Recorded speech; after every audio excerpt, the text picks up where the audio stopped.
nahindutse ku kazi Yesu noneho uyu munsi ndatangirana n'abambere neza sasa koresho byose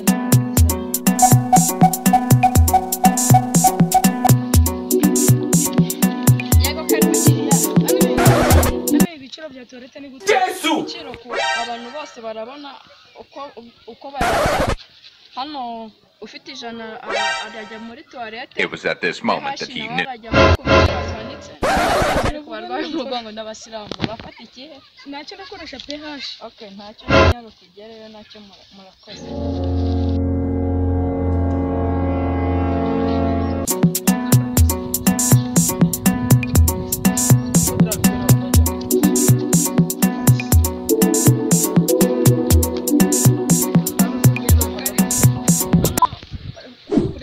Kujya muri toilette hano ni ku mafaranga ijana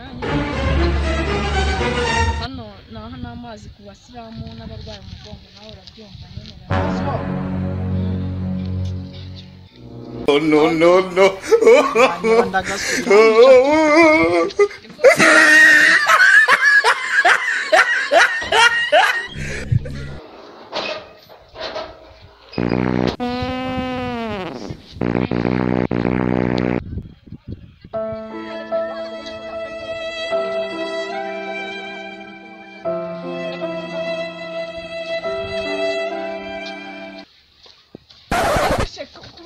Toilette zanyu mwazangije kwa mu gitondo tutangira akazi twatunganyije amasuku yose twayakoze nyine nawe ariko tugiye kubitunganya mu kanya nyine nta kibazo kiraba kiri kuboneka. Mwihangane gusa birirwa batwangiriza toilette batwanduriza kandi babona ari mu mujyi hano nta bantu bifite bo kujya dukora buri munsi. Nibi ngibi yakoze hano we turiya muntu sinzongera kumwakira gusa uriya aransebeye.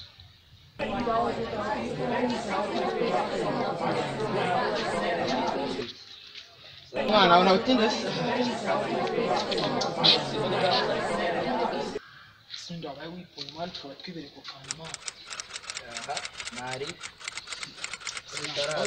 nibagiriwe akantu gatoya babarangiye n'inzara umva kandi icyo kibazo cyawe niba jya akantu mwana ihangane mane kandi karubigende muri ya mizigo mwana yice we yakantu mtakamanze wapi wana mwana yanjye we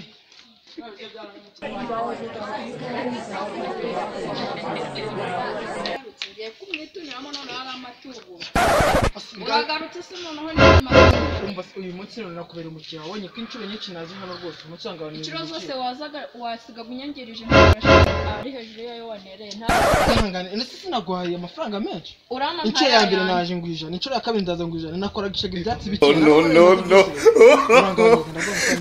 nta kibazo ubwo ngubwo yaranje ariko ubutaha nongere kunyangiriza urangarura ngahe 50 yawe Yesu ihangane